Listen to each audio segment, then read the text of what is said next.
Welcome to Layered Lives, a podcast of thoughtful conversations with women about the complexity of modern womanhood, from work, tech, identity, health, and the moments that shape us.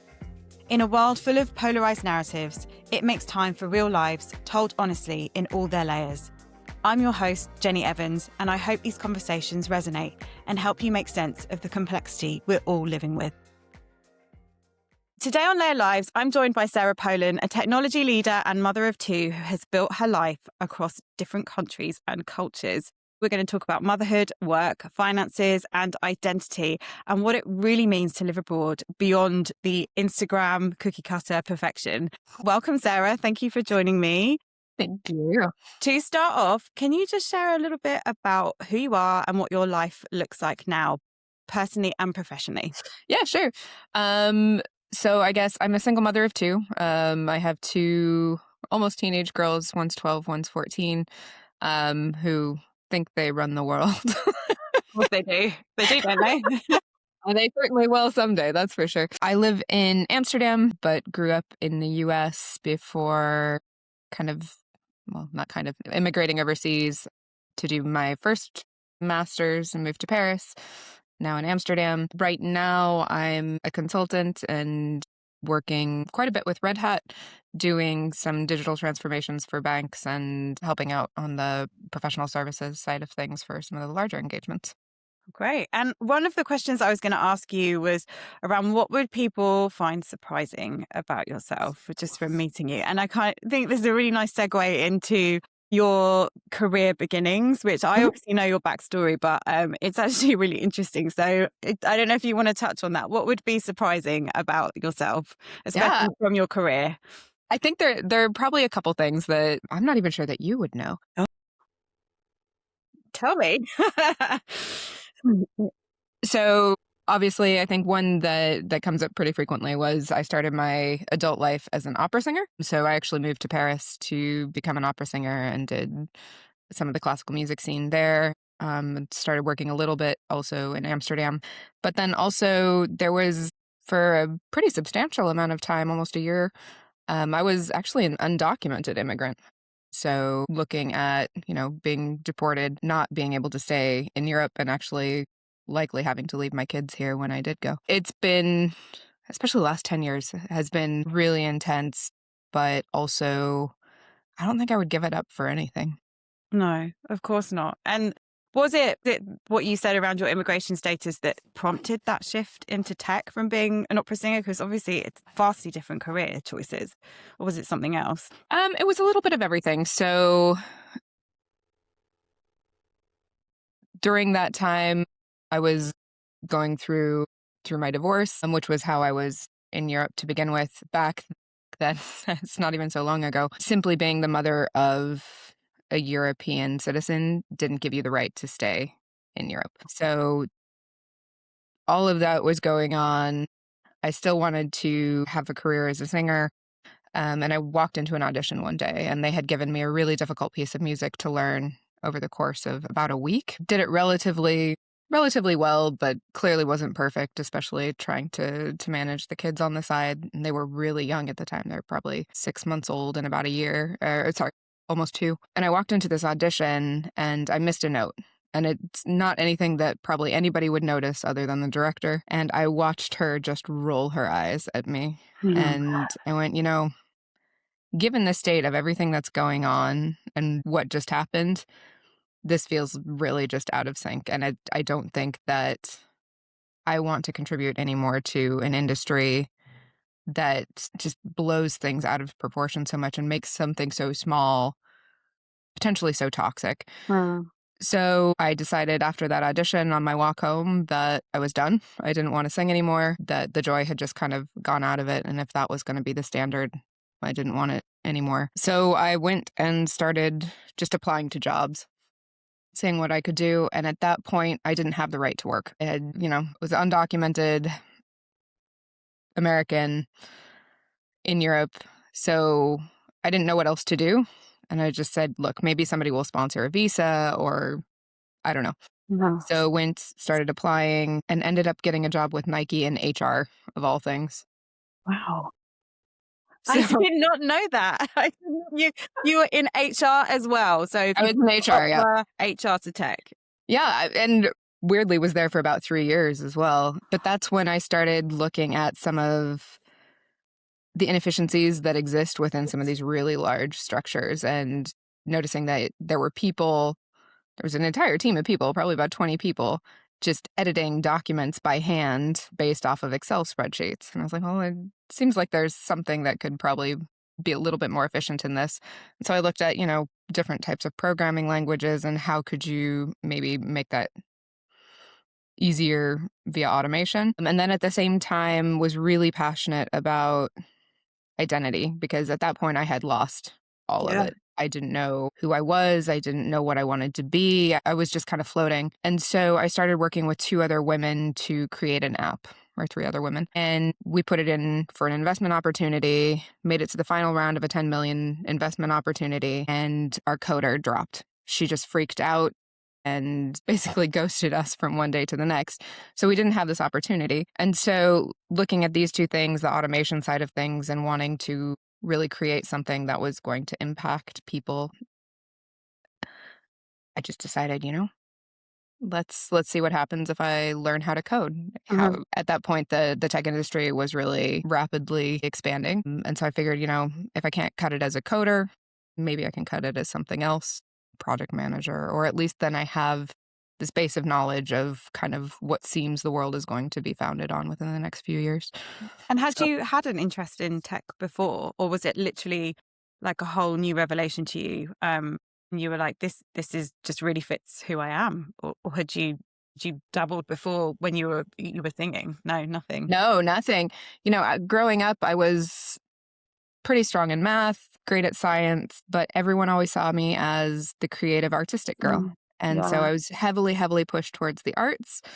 Um, and that was also very much my passion. So that's the path that I decided to follow. Mm. And everybody also, then the narrative was you'll hate computers. You'll hate computer science.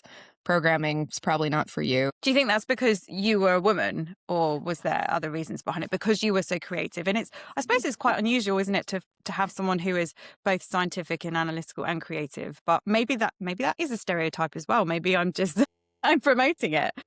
I think musicians tend to be well suited to code and tech. And the more I'm around, the more musicians I find. And there's this part where you do have to be very analytical and understand what is the code underneath it. But then there's the other part that's very creative where you need to be able to interpret that. And I think in that aspect, coding is very similar and tech is very similar because you need to solve a problem.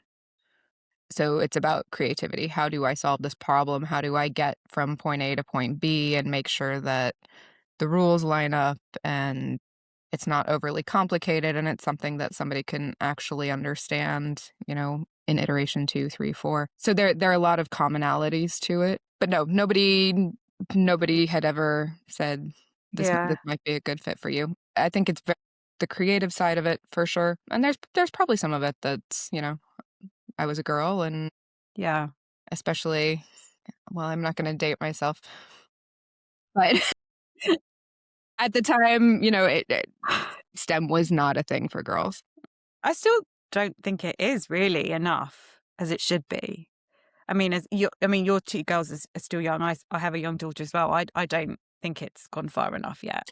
No, and like, on one hand, the basic computer science knowledge, how do these things work? How do they create what the world functions on today?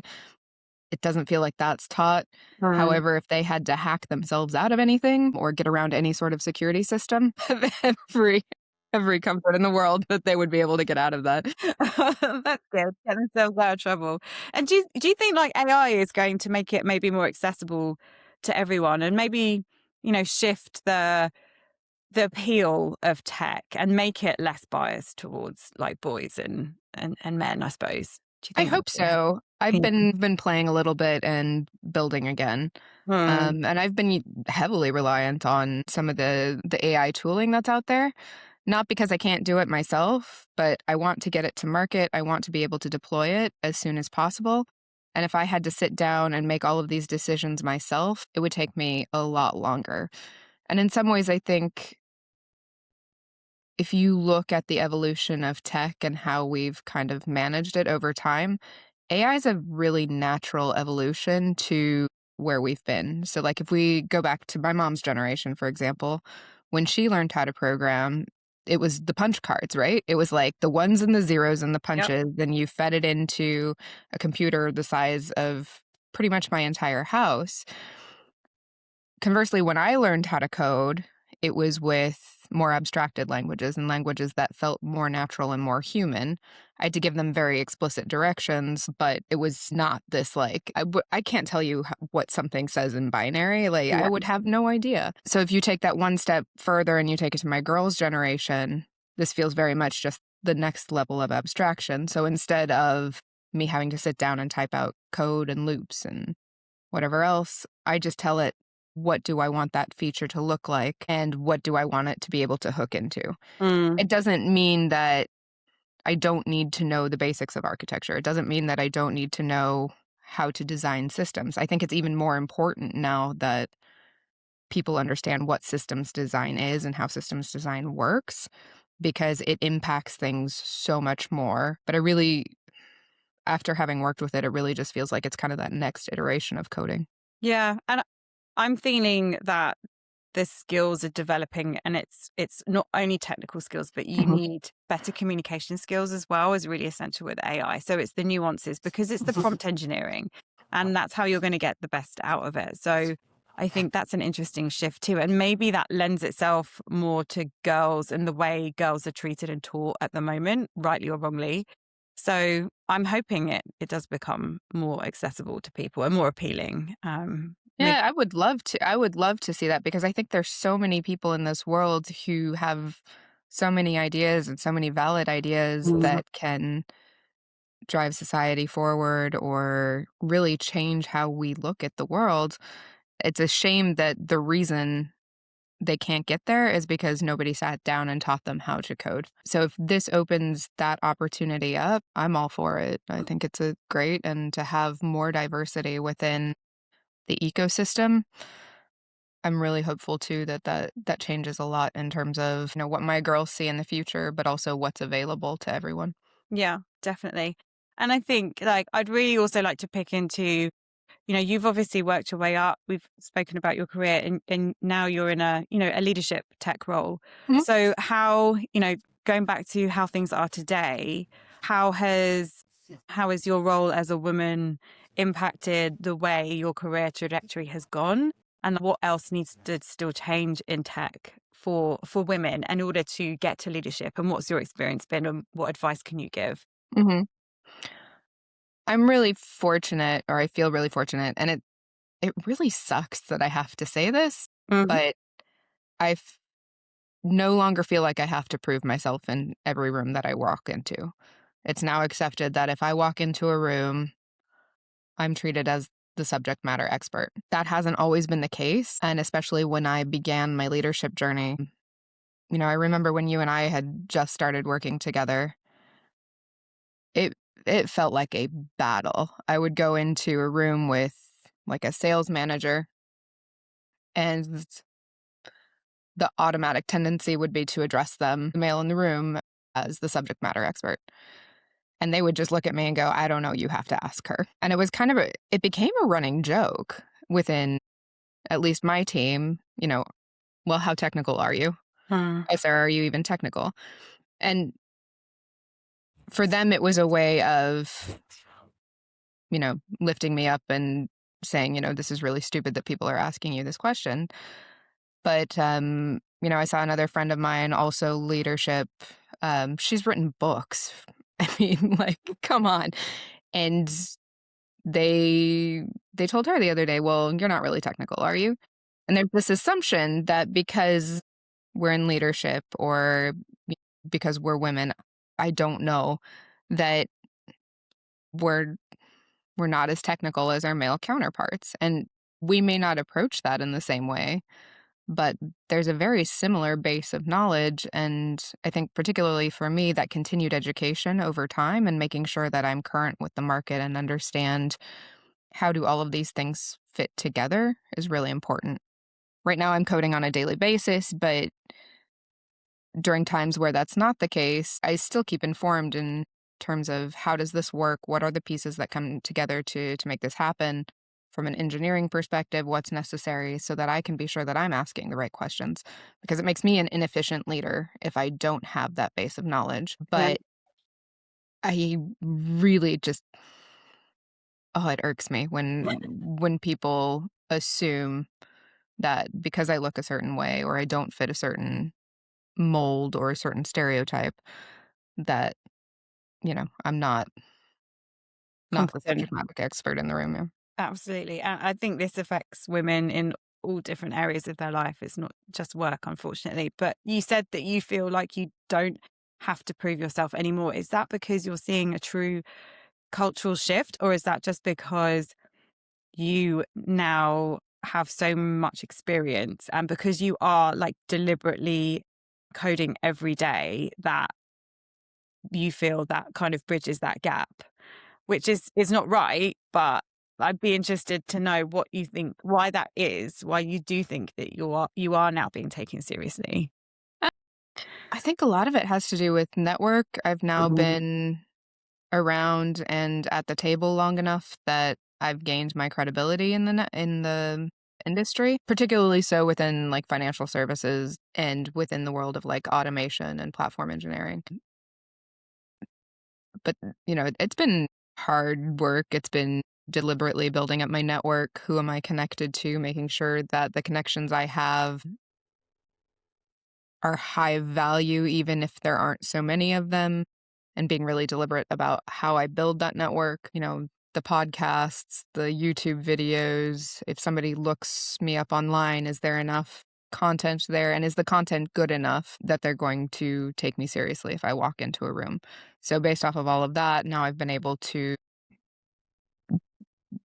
build up a reputation. Yeah.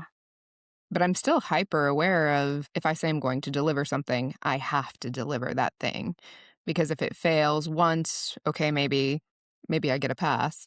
If it fails more than once, then I start looking at, okay, am I going to have to do reputation damage control to make Yeah. sure that, I don't lose that spot and I don't slide kind of into a backwards assumption that I'm not the SME. Yeah, you're still open to more scrutiny than Mhm. your male counterparts. So yeah, it's tough. Like that still needs to be fixed, and it's a Yeah. shame. It's a shame. What would you say to a woman who is maybe earlier in their career and hasn't quite built up that gravitas and that reputation yet, and is struggling? Is it just keep going, or are there particular tips that you could give them in order to improve their confidence and make sure they do feel like you feel when you walk in a room with others that you should be there? I guess the two biggest things that I'd probably say is mentorship and sponsorship are not the same things. Build your mentorship pool, make sure you have the correct mentors. That sponsorship is incredibly important. And some of the absolute best sponsors that I have had over my career are men, Mm. hands down. They're people that really pulled me up, that were willing to speak for me when I wasn't in the room. If somebody doubted something, they'd say, "Talk to her." And for me, that's been absolutely invaluable. And then I'd say the other one, which is loosely linked with that, is network is everything. Yeah. And especially right now, we're watching the job market do some kind of weird things. I'm not convinced that the jobs aren't there, but I think now, especially because it's so easy to generate the AI slop, it's so easy to just inundate all of these sites with applications, that it's the human connection at the end of the day that's really gonna get you in the door. And once you're in the door, it's much easier to have a conversation with somebody and understand if there's a cultural fit and if that position is going to be good for you. So just, really pay attention on how are you building your network and who is in your network. Yeah. I think that's especially important in tech as well, because Mhm. it's a big industry, but it's very small. And everyone knows each other. So yeah, really good tips there. I think another aspect of your career, which I think other women especially struggle with, is, you're a single mom of two kids, and you have to travel a lot, and you have a lot of responsibility. You're also living, in a country which isn't where you were born, and navigating culture, and like even just, healthcare and finances and everything else. So like, how on earth do you do it? Like, I'm in awe of this. Uh, I don't. I don't do it all. I can't. I don't. There aren't enough hours in a day. I'm lucky that over time and with a lot of work, I've ended up with a blended family where I'm very comfortable with the girls and their stepmom, and I'm happy to, you know, share that burden with her. So she takes on a lot of, especially like if I'm gone for a week or I have to prolong a trip for an extra day. Without that support, it would be really difficult. If having that consistent care for the girls, especially when they were much younger, I just, I don't think this part of my career would have even been possible, at least not in this way. But man, I can't even tell you the number of balls that I drop. I think it's really easy to look at what you see projected on a screen or in a meeting and say, oh, okay, she really has it together. But I don't know how many baskets of dirty laundry I have upstairs because I just haven't had time to do it. It got so bad that my youngest daughter was like, "You know what, Mom, if you pay me $10 extra a month, I'll do the laundry." I'm like, "Great, do it." Like I am please, it's all yours. I had somebody call me the other day and was like, "Hey, we haven't received a payment from you. Can you help? Like, is everything okay? You're usually on top of that." And you're like, "Yeah, no, sorry, I dropped a ball." Mhm. And it happens, and for me, it's about forgiving that and knowing that, okay, that's just going to happen sometimes. Fix it, move on, don't dwell on it. It's not, in the grand scheme of things, it's nothing. But yeah, I don't have it all together. You do. You have more than most people. And it's about being kind to yourself, isn't it? And just, forgiving yourself that it's okay to drop a ball, because everyone does it. Yeah, and it just, not everything has to be perfect. No. And are my kids going to remember that, they wore two different color socks on a Thursday? No. Like, No. they're not going to remember that 2 days from now, let alone growing up. But also, I think that's the type of things too that turns them into the people that they're going to be, and hopefully also gives them compassion moving forward and saying, yeah, my mom was a human. She didn't always have it together, but I'm really proud of what she accomplished, and I'm proud of like the integrity that she had as she did that. That's way more important to me than socks. And I think it's a really good role model for women and girls, because I don't know how you felt growing up, but I certainly felt the pressure to be perfect all the time. I don't know if it was like a cultural movement of just the generation that we grew Mhm. up in, and women were expected never to drop balls. So it's really quite refreshing now to see people being quite honest and open about that they're not perfect all the time, because that's what being human is, right? And that's what the Yeah. beauty of life as well, I think. It's not. Oh, Yeah. absolutely. Reshma Sojani is one of my favorite kind of mentor from afar people, and she always says brave, not perfect. I like. And when she was coming up with Girls Who Code, and when she was running Girls Who Code, that was always her thing. She would go to um the girls' screens, and frequently they would have nothing on the screen. Mm. And then she learned over time that if she undid 2 or 3 steps, there would be all this code that appeared. And really, they were just missing one small thing, or it was just, not quite perfect. And so they would delete it. And Mm. so she started coining this phrase, brave, not perfect. And Yeah. it's one that I love and try to live by. I'm gonna take that to my daughter as well, because she's a perfectionist, and I think, yeah, you're absolutely right. Girls are always expected to be perfect. They're expected to be there, be quiet, be polite, be kind, be like, smile. I followed this lady on Instagram, and she's started a channel called Cheer Up Love, and she started Mm, it because someone went up to her one day and said, "Oh, smile and cheer up." Like it was, because she was a woman, she had to smile and look yeah. pretty all the time, and she got so fed up of it. And it's true. Like, how many times in your life, in my life, if someone said to me, "Oh, you look better when you smile," and I'm like, "What? I don't I have to don't smile. care. If I don't want to smile, I don't want to smile. So yeah, I like that. Yeah. Definitely. And how long have you lived in Holland now? And what has been, are you still surprised about living abroad? Are there still things that you come up against and you're like, whoa, that I didn't know about that culturally or even just procedurally with dealing with like everyday life, like paying bills or paying tax? It's just everywhere's different. Yeah, it's definitely different. I've been in the Netherlands now for 13 years, and I was in France for 5 years before that. Culturally, the Netherlands is much closer to the US than France is. And for the most part, I've relatively integrated at this point in time. I have my bike. I really prefer bike over public transport, those kinds of things. There's still some things that I don't particularly understand or potentially identify with. For those of you who are kind of familiar with some of the studies, there's a fair amount of information out that the Nordics and the further north you go within Europe, the more individualistic the society. And that comes with benefits and it comes with kind of its pitfalls as well. But I'm realizing as I get older, the community driven aspect of society is something that I miss a lot. And, just kind of keeping an eye out for your neighbor or those small, like little gestures of kindness and politeness. I think they go so far. And when you live in a very individualistic society, and that's not how you were brought up, for me, that's one of the biggest challenges about living here.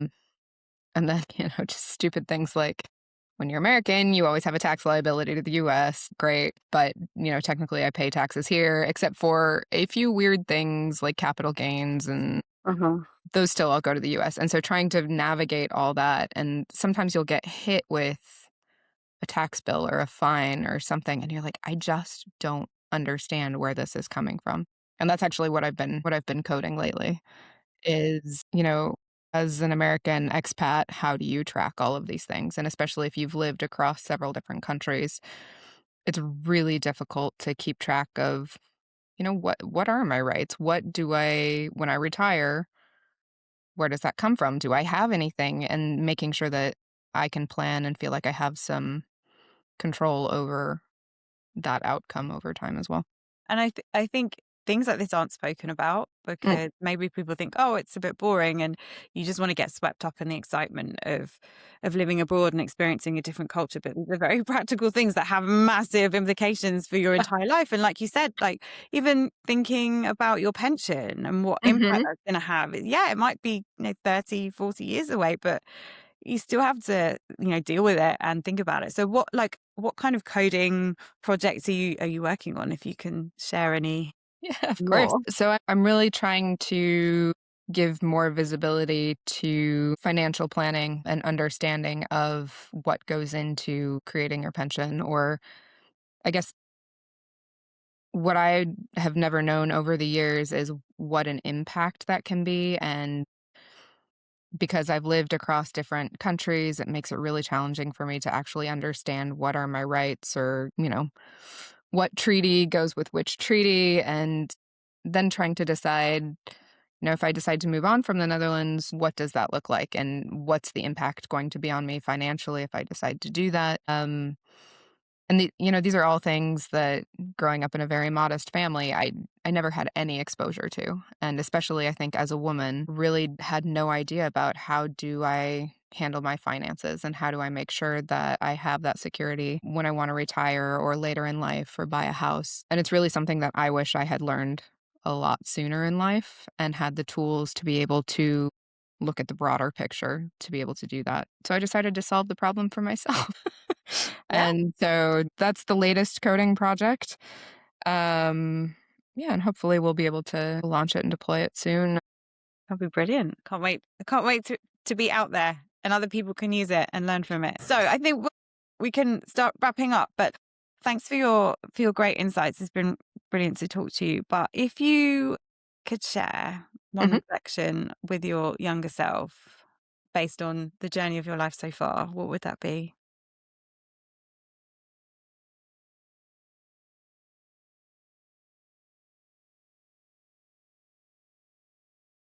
There are so many more opportunities open to you than you could ever imagine. And the only way to make that possible for future generations is to keep pushing and to be that person that you want to see. And if there was something which you would like to teach women, or maybe younger women, although they aren't told enough about resilience, risk, or growth, what would you say? What would your top tips be? There is always a way. Mm-hmm. The question is, are you willing to pay that price? I think we tell ourselves it's not possible. It's always possible. But just how badly do you want it? And are you willing to go to that extent to be able to do that? Yeah, absolutely. Thank you. And if people want to get in touch with you about your coding projects or anything else, I'm sure they can find you on LinkedIn. I can put your LinkedIn in the description. But thank you so much, Sarah. A really great conversation. Thank you, Jenny. I'm so excited we got to do this together. I know, me too. All right. Thanks for listening to Layered Lives. If this conversation resonated, I hope it gave you the space to reflect on your own layers. Until next time.